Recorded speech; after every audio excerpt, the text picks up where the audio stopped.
The central stairwell of Nexus Academy gleamed under artificial lighting, its polished metal steps worn smooth by thousands of passing feet.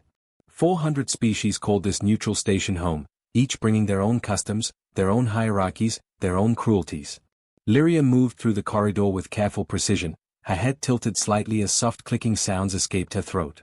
The echolocation painted the world in sound, the vibration of voices, the echo of footsteps, the shape of walls and doorways. To those with eyes, she appeared blind. To her people, the Velhari, sight was something different entirely. She knew what waited at the top of the stairs. She always knew. The academy bell had rung 4 minutes ago, releasing students from fourth period like water through a dam. The corridors filled with the usual chaos of teenage life transplanted across species lines. Laughter echoed from somewhere down the hall. Someone's translator malfunctioned, creating a burst of static that made several students wince. The smell of synthesized nutrients drifted from the cafeteria 3 levels down.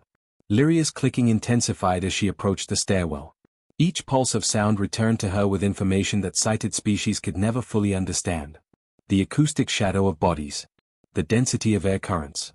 The subtle vibrations of breath and heartbeat that painted living creatures in 3-dimensional sound. 3 massive shapes waited at the top of the stairs. Daxthor and his companions.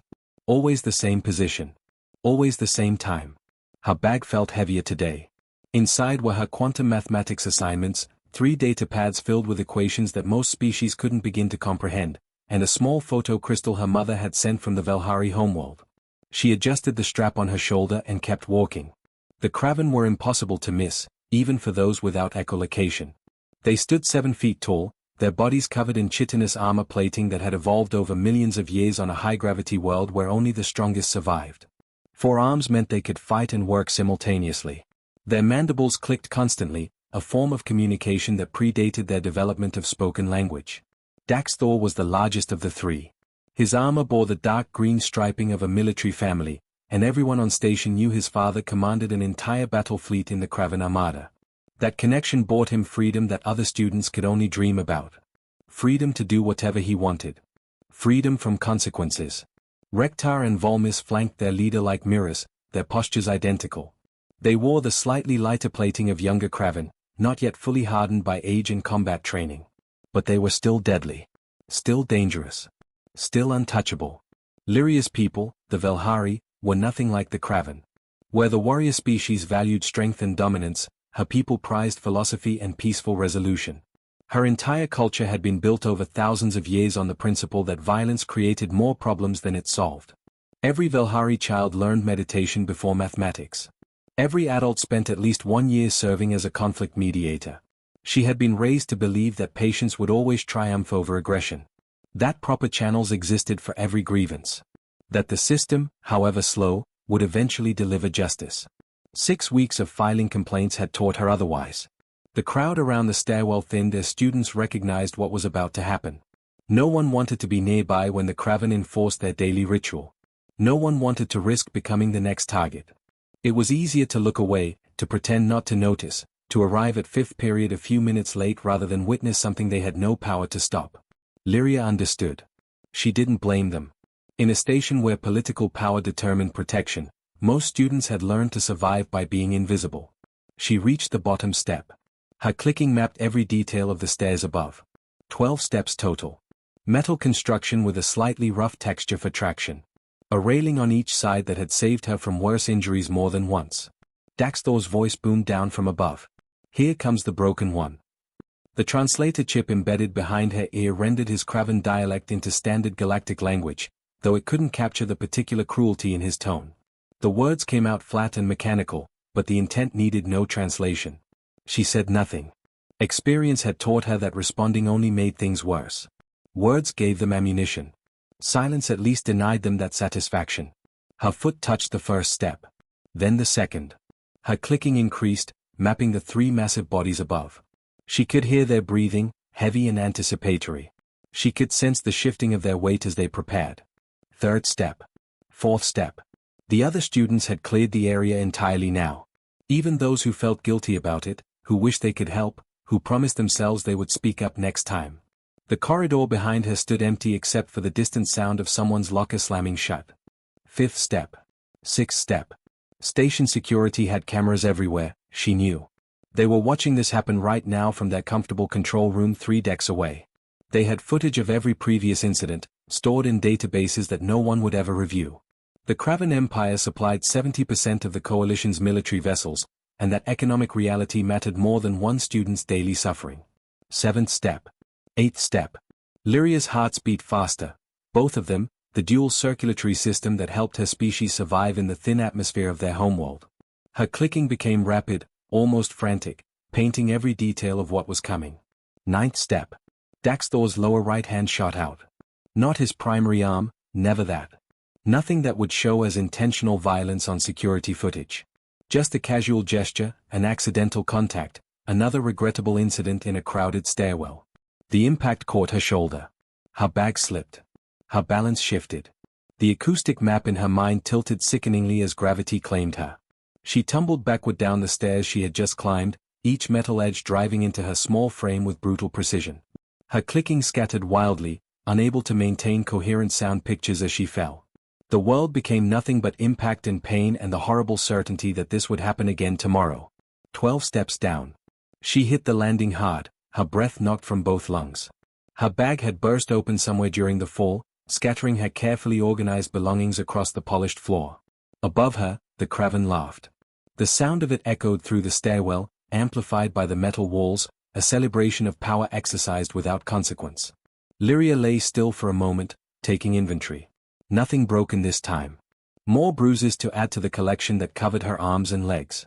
Her mathematics text had landed 3 feet away, its pages scattered. One of her data pads showed a cracked screen. She pushed herself up slowly and began collecting her belongings. Her clicking resumed, methodical now, mapping each item that needed to be recovered. No one helped. No one ever did. But across the corridor, partially hidden behind a support column near the hydroponics laboratory, someone watched. His name was Jake Collins, and he had been on Nexus Academy for exactly 2 weeks. He stood average height for a human, with brown hair that never quite stayed in place and hands that had curled into fists so tight his knuckles had gone white. He had witnessed this scene 4 times now. 4 times he had watched a girl get pushed downstairs while everyone around her pretended not to notice. 4 times he had felt that particular human anger that came from watching someone hurt someone weaker. Today, something in his expression changed. A decision crystallized behind his eyes. A line got drawn that couldn't be uncrossed. Lyria gathered the last of her belongings and continued down the corridor, her posture straight despite the pain radiating through her body. She had 5th period advanced mathematics, and Professor Teles didn't accept tardiness as an excuse, even for students who had just been assaulted. Behind her, Jake pushed away from the wall and began walking in the same direction, though his destination was different. He had research to do. Questions to ask. Plans to make. Because humans, he was about to teach this station, were really bad at accepting the word inevitable. The Nexus Academy library occupied 3 full decks of the station, its collection spanning 40,000 years of galactic history. Jake sat in the human section, a modest alcove containing Earth's contribution to universal knowledge, but his attention focused on the figure at a nearby study terminal. Lyria worked with her back to the wall, as she always did. Her fingers moved across a haptic interface while her clicking provided constant spatial feedback. The mathematical equations floating in holographic display meant nothing to Jake, but he recognized dedication when he saw it. He had spent the past week learning about her species. The Velhari were philosophers and mediators, their entire culture built on principles of non-violence and diplomatic resolution. Fighting back, for any reason, would mean exile from her people. She carried the weight of her entire species' expectations: endure, report through proper channels, trust the system. The system that had failed her every single day for 6 weeks. Jake's personal data pad lay open in front of him, filled with notes he had compiled over the past 7 days. Cultural databases. Station regulations. Political hierarchies. He had approached this like any problem worth solving, with research, patience, and the kind of stubborn determination that had gotten humans both praised and criticized across the galaxy. The Velhari homeworld existed in a solar system with 3 suns, he had learned. Their evolution had occurred in caves and underground networks where visible light barely penetrated. Echolocation had developed as their primary sense millions of years before they ever emerged to the surface. Even now, with advanced technology at their disposal, most Velhari preferred dim lighting and relied on sound to navigate their world. Their philosophy matched their biology. In the darkness of caves, cooperation meant survival. Violence created echoes that confused everyone's perception. So they had built an entire civilization on the idea that conflicts could always be talked through, mediated, resolved peacefully. It was beautiful in theory. Jake respected it deeply. But theory didn't account for species like the Kraven, who saw peaceful philosophy as weakness worth exploiting. He had also researched the Kraven extensively. Their empire controlled 74 star systems, each one conquered through military superiority. Their culture celebrated strength above all else.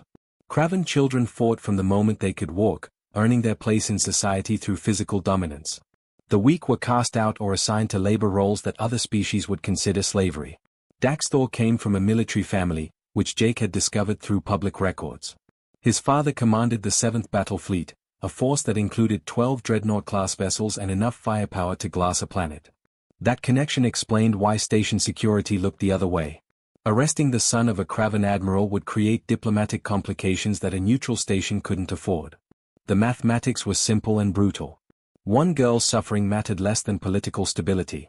Jake closed his data pad and stood up. He had been watching Lyria for 20 minutes now, trying to figure out the right approach. Humans weren't known for their diplomatic skills in the galactic community. They were too blunt, too emotional, too quick to act on instinct rather than protocol. He walked over to her terminal, making enough noise that her echolocation would track his movement. The last thing he wanted was to startle her. "Mind if I sit?" he asked when he reached her table. Her clicking paused for just a moment. Her head tilted toward him, mapping his position with sound. "You're the human. Jake." "Word gets around." "Sound gets around," she corrected, and there was the hint of a smile on her face. "Your footsteps have a distinctive pattern. Humans walk with more side-to-side movement than most bipeds. Your species developed on uneven terrain, so your gait compensates for instability that isn't present on flat surfaces." Jake pulled out the chair across from her and sat down. "That's pretty impressive. You can tell all that just from listening. My people have been refining echolocation for 3 million years. Your species has been in space for what, 200? About that, yeah." He leaned back in his chair, watching her fingers resume their work on the haptic interface. The equations meant nothing to him, but their complexity was obvious. "What are you working on?" "Quantum probability matrices. Specifically, I'm trying to solve a nonlinear equation that would allow faster-than-light communication without quantum entanglement." She paused, her clicking becoming thoughtful. "But you didn't come here to discuss my research." "No," Jake admitted. "I came to talk about what happens at the stairwell."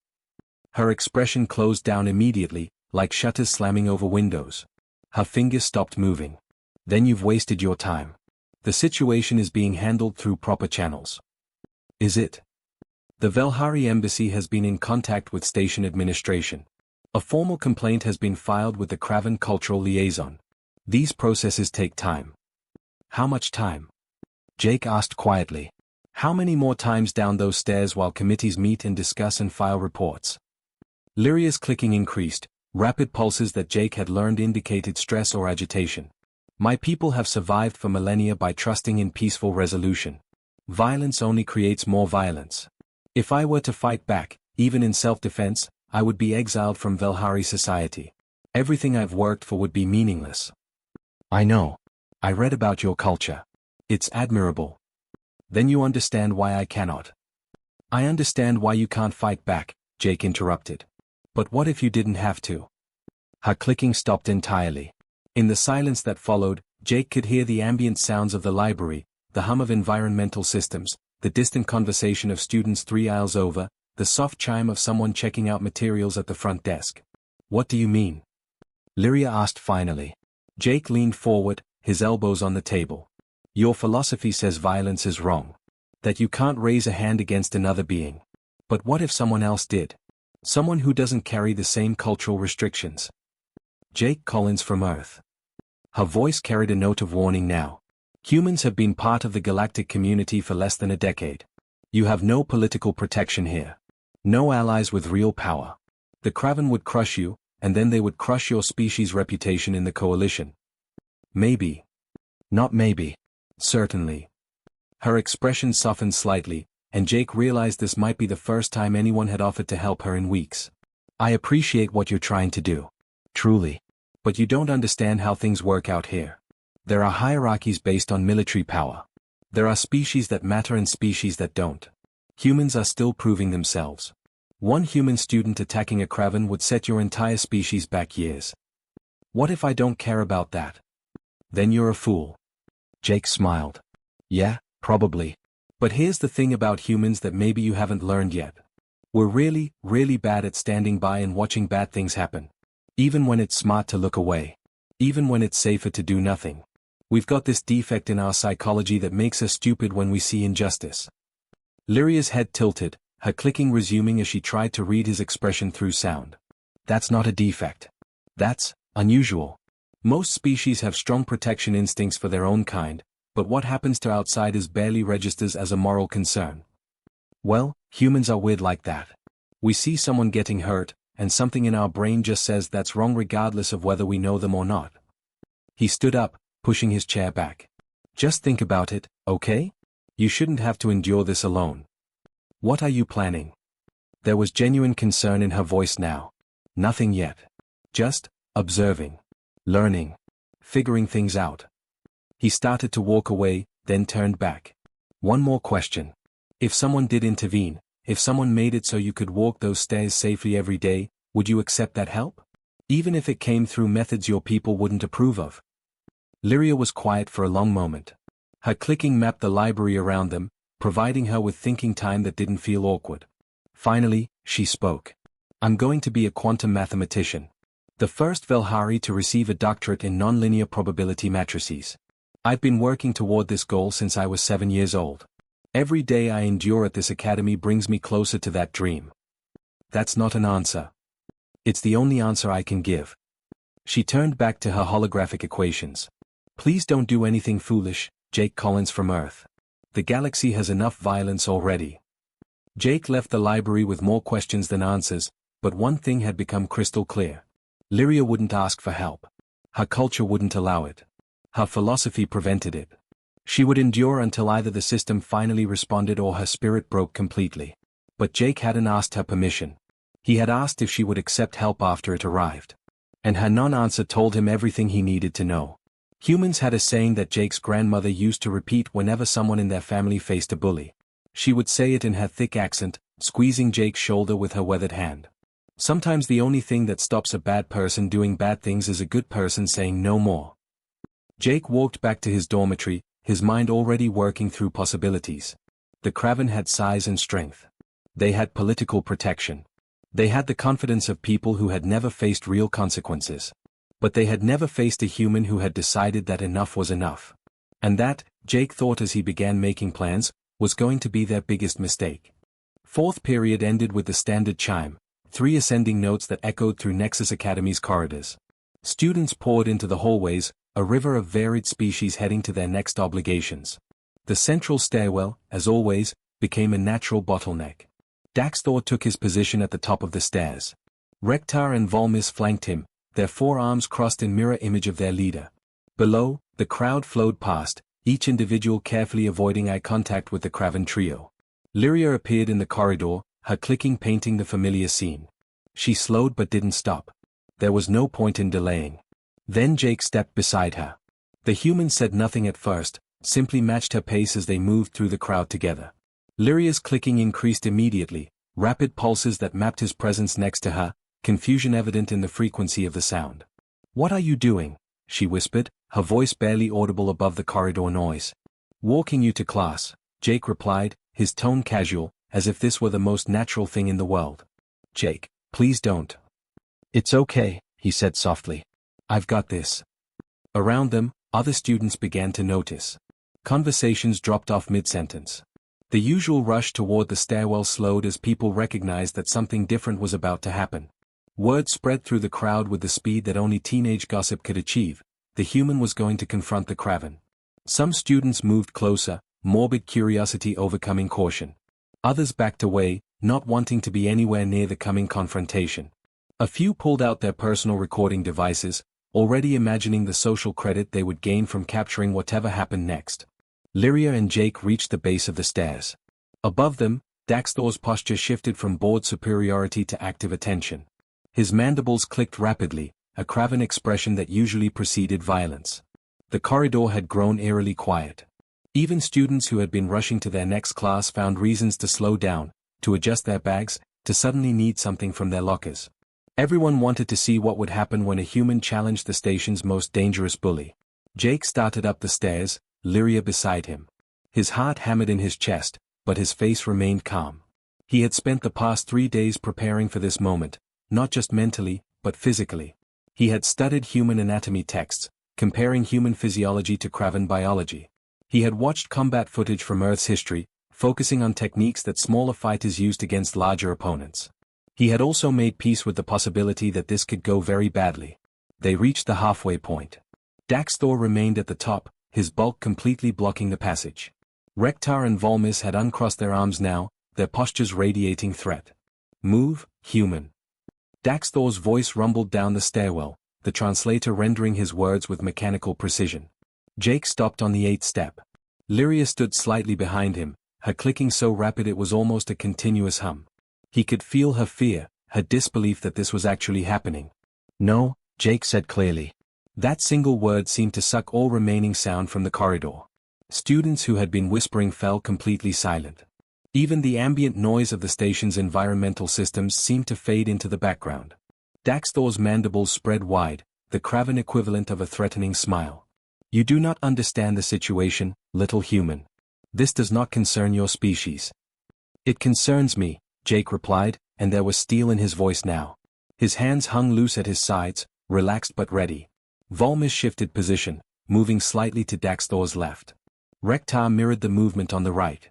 It was a flanking maneuver, Jake realized, something they had probably done dozens of times before. The craven weren't just bullies, they were trained warriors applying military tactics to terrorize students.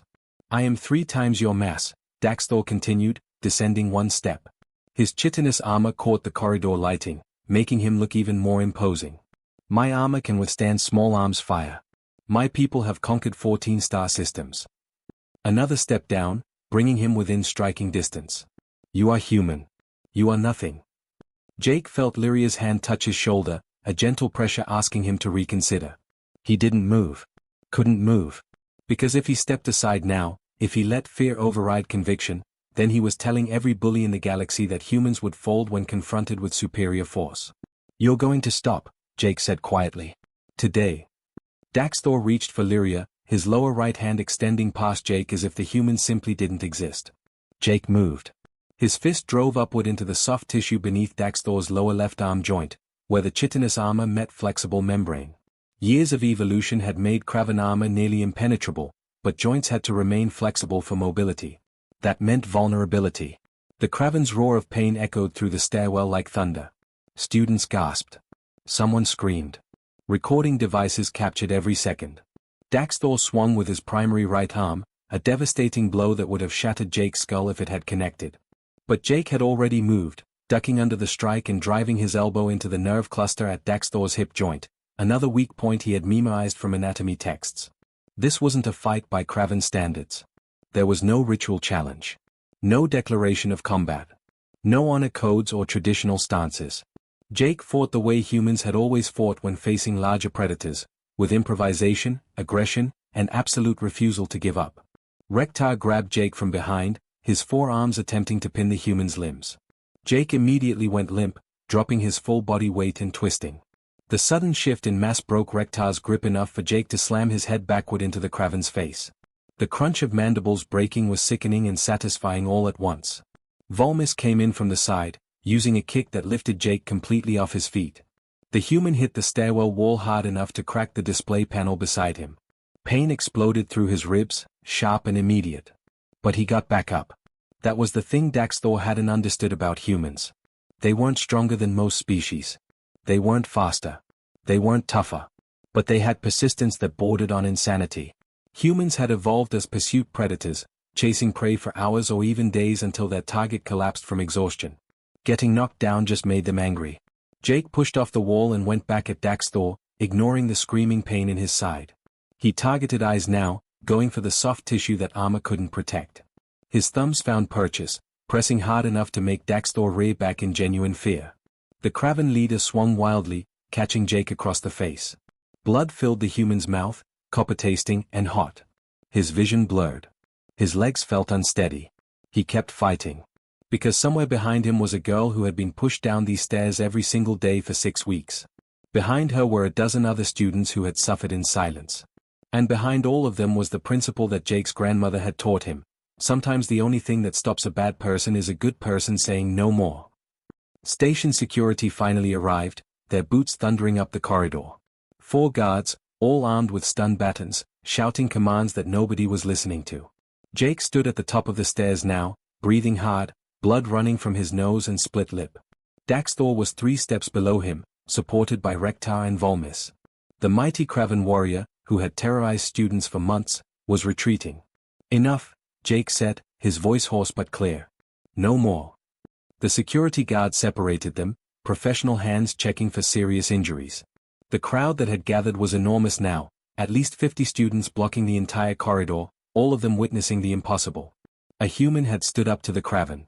And the Kraven had backed down. Jake turned to find Lyria.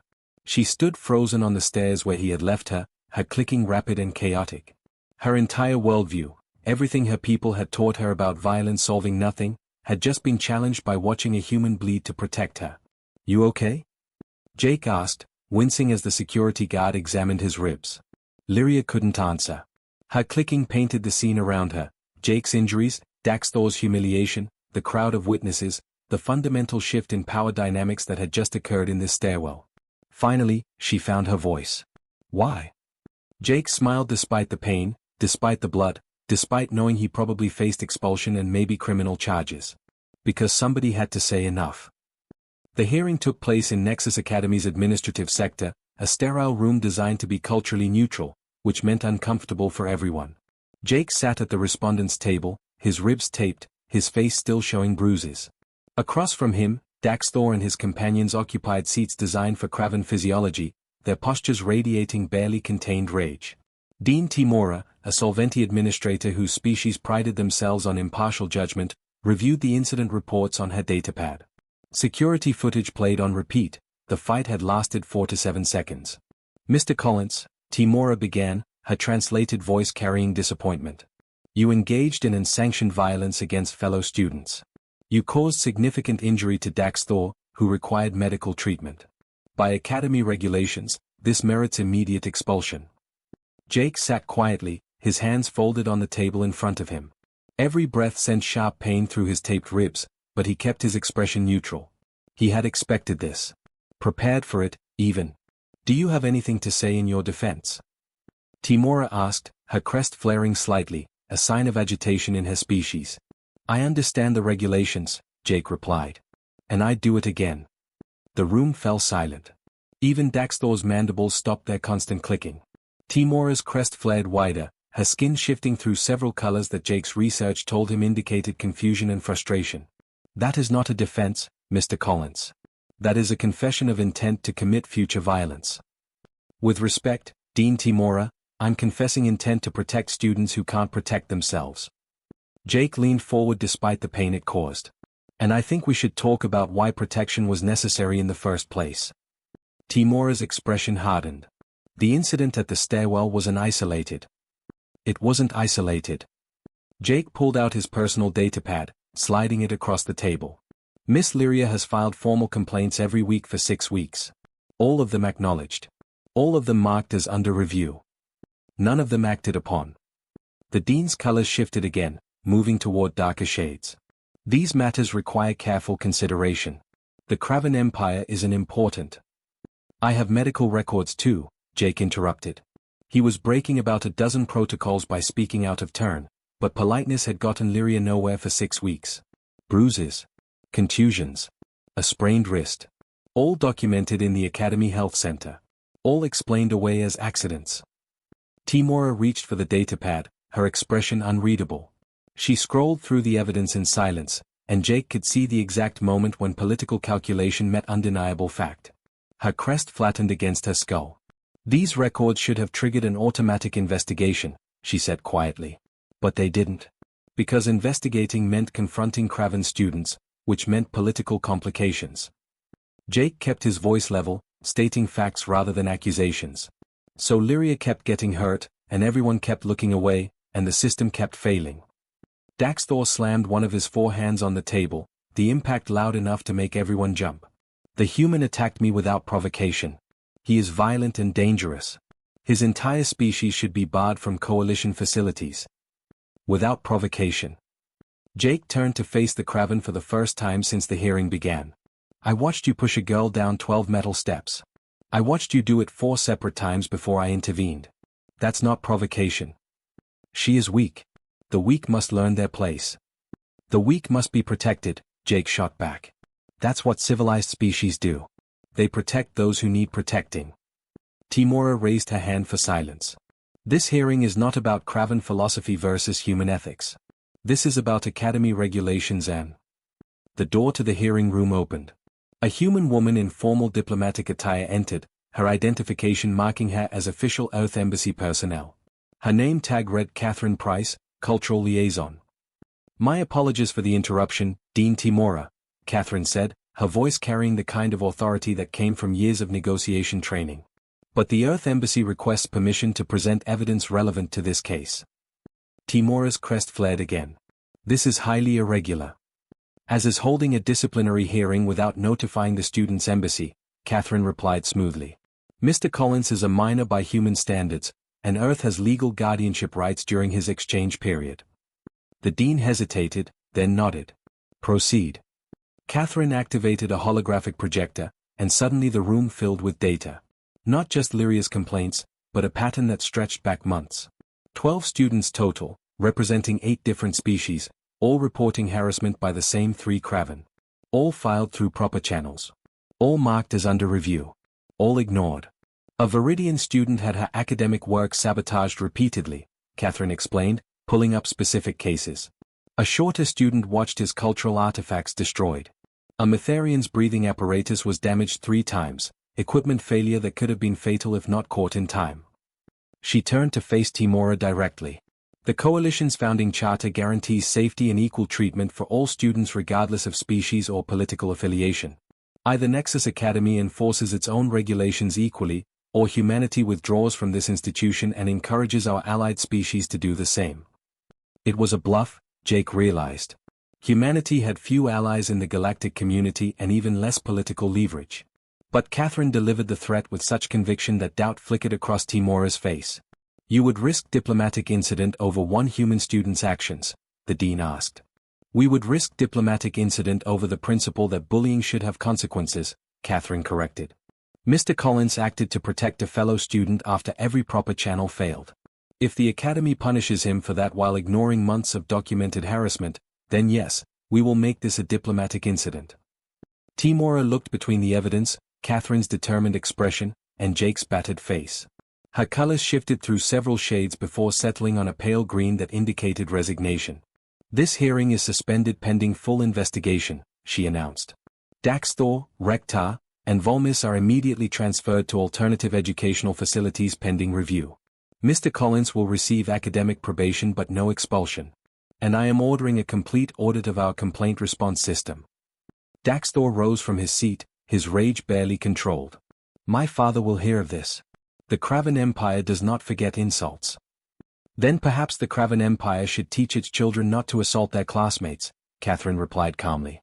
The Kraven trio left the room, their heavy footsteps echoing down the corridor. When the door closed behind them, Timora sagged slightly in her chair. You've created a political nightmare, Mr. Collins, she said wearily. I stopped a girl from getting hurt, Jake replied. If that creates political problems, then maybe the politics need to change. The hearing ended shortly after. Jake left the administrative sector with Catherine walking beside him, her professional demeanor softening once they were in the corridor. That was incredibly stupid, she told him. I know. And incredibly brave.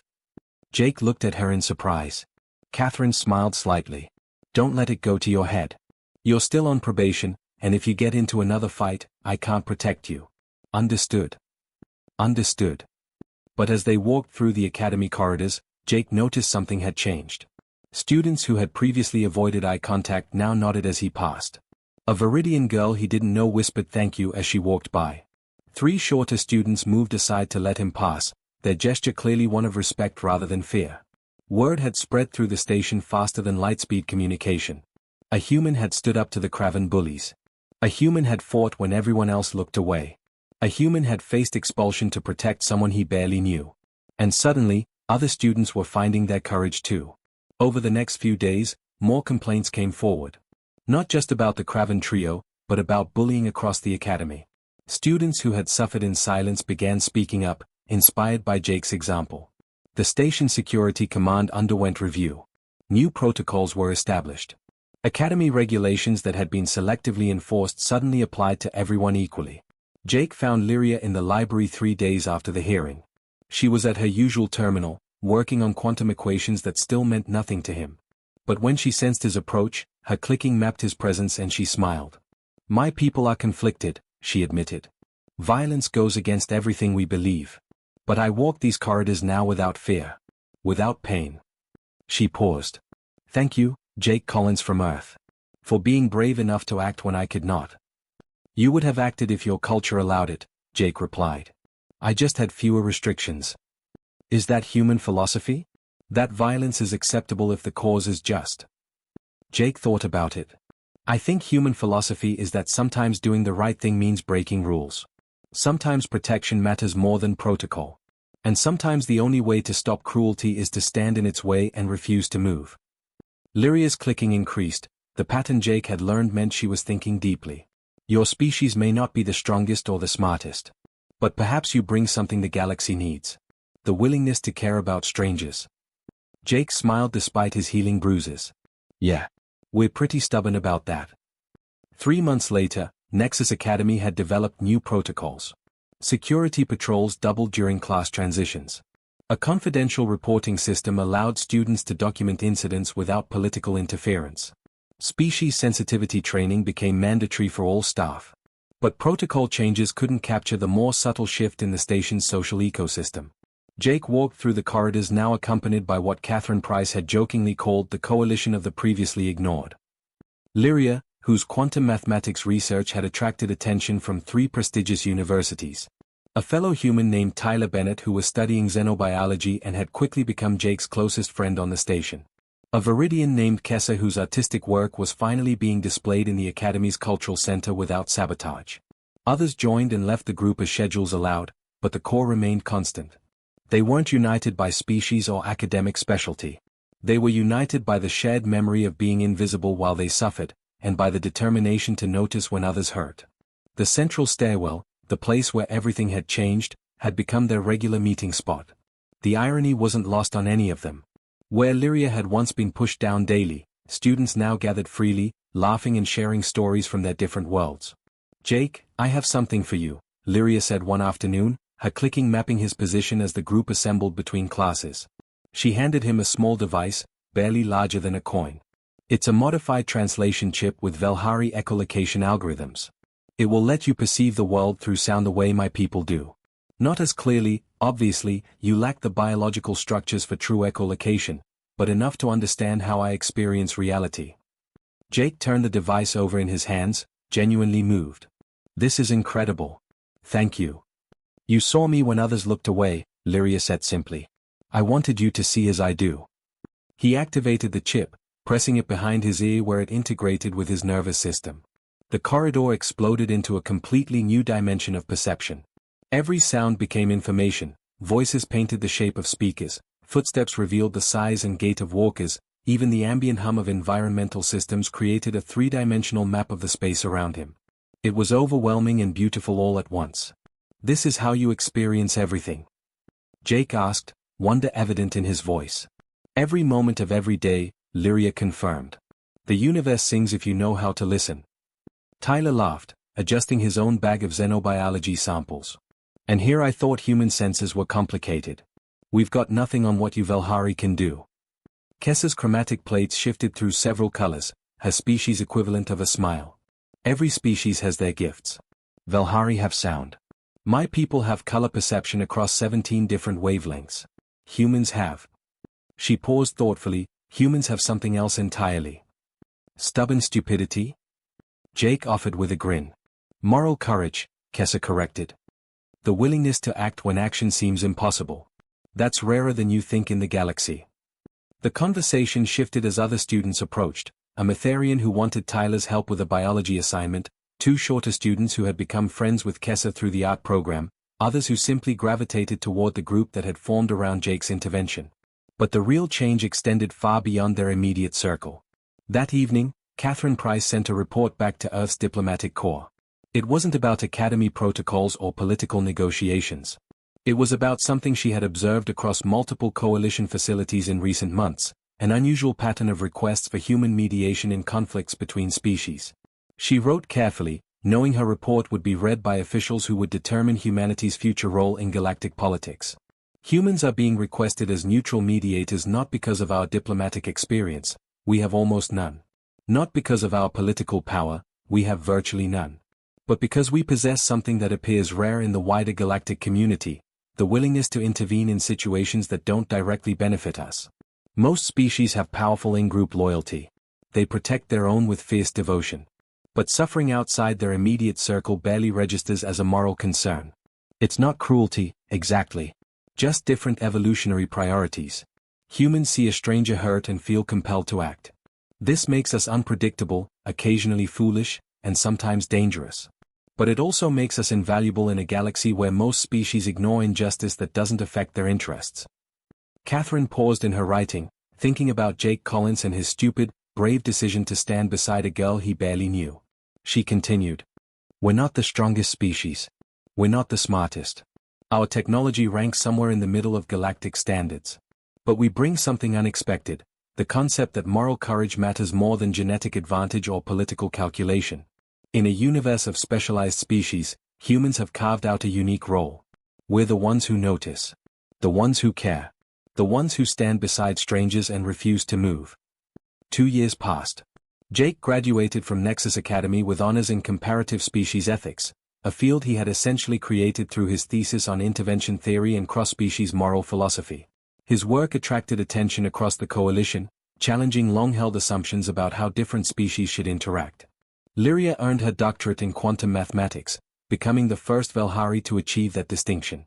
She accepted a research position at a station near human space, claiming it was purely for the advanced facilities and not at all because she had grown fond of humanity's stubborn caring. But before they left the academy, before they scattered across the galaxy to pursue their different paths, the group gathered one final time at the central stairwell. 14 species represented. 23 students total. Each one connected by invisible threads of protection and friendship that had formed because one human decided that watching someone suffer was unacceptable. So what happens now? Tyler asked, looking at the faces around him. We scatter across the galaxy and forget this happened. No, Lyria said firmly, her clicking mapping each member of their unusual family. We remember. And when we see someone being pushed downstairs, literally or metaphorically, we stand beside them. We become the intervention that others need. Is that human philosophy now? Kessa asked, her plates shifting through amused colors. Jake smiled, thinking about his grandmother's words, about the simple principle that had guided his action in that stairwell. It is now. And maybe that's what humans bring to the galaxy. Not better weapons or faster ships or revolutionary technology. Just the stubborn insistence that cruelty should be challenged, that strength means protecting the vulnerable, and that enough is a complete sentence when someone needs help. Years later, when historians examined humanity's integration into the Galactic Coalition, they focused on trade agreements and technology exchanges and diplomatic protocols. But those who were there, who walked the corridors of Nexus Academy during those crucial months, understood the real contribution. Humans brought something the galaxy didn't know it needed. They brought the concept that seeing someone hurt created an obligation to act. That stranger and friend weren't fundamentally different categories. That moral courage mattered more than political calculation. The galaxy had warrior species and scholar species and trader species and diplomat species. Each one had evolved to fill specific niches, to excel at particular roles. Humanity carved out something entirely different. They became the species who noticed when others looked away. The species who cared about suffering even when it didn't affect them directly. The species who stood beside the vulnerable and said, with bleeding knuckles and unshakable conviction, enough. Jake Collins left Nexus Academy with scars that would never fully fade and friendships that would last lifetimes. He had learned that humans weren't special because they were strong or smart or advanced. They were special because they couldn't walk past cruelty without feeling compelled to stop it. And sometimes, in a galaxy vast and ancient and complex beyond human understanding, that simple trait, the inability to ignore injustice, was exactly what made the difference between a society that tolerated cruelty and one that challenged it. The central stairwell of Nexus Academy still gleamed under artificial lighting. Students still rushed through corridors between classes. 400 species still called the neutral station home. But now, when someone stumbled or fell or needed help, hands reached out. Voices asked if everything was okay. Students stood beside each other regardless of species or origin. Because one human had shown them that protection wasn't about strength or size or political power. It was about deciding that some things, like watching someone suffer, were simply unacceptable. And that decision, repeated across thousands of individuals and hundreds of situations, changed everything. The galaxy had learned what humans brought to the coalition. Not conquest or domination or superiority. Just the simple, revolutionary idea that every sentient being deserved someone willing to say enough when cruelty came calling. It wasn't much. But it was everything. Retry Claude can make mistakes. Please double-check responses.